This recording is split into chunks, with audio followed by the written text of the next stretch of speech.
Fractions can be divided by other numbers, including whole numbers. Likewise, whole numbers can be divided by fractions. In this video, we will look at these types of examples. Let's start with an example. Each of these pizzas is going to be sliced into 8 equal slices.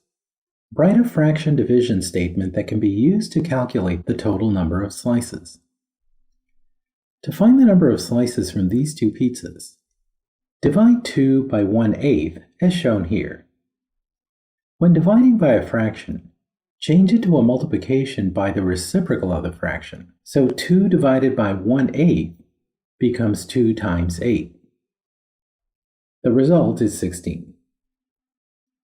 Let's look at another example. Each of these yellow pattern blocks is going to be divided into the 1/6 green triangles. Write the fraction statement that can be used to find the number of 1/6 pieces.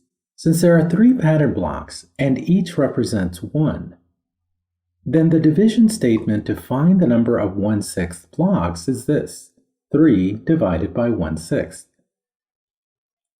Change the fraction division to multiplication by its reciprocal, or 3 times 6.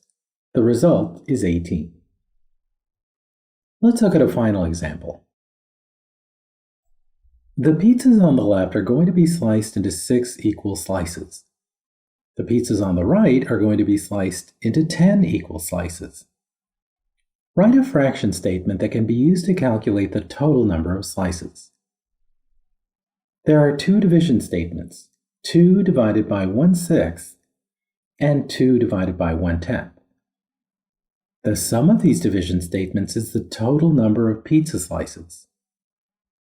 Change the fraction division to multiplication by its reciprocal, which results in 2 times 6 plus 2 times 10. Simplifying, we get 12 plus 20, or 32.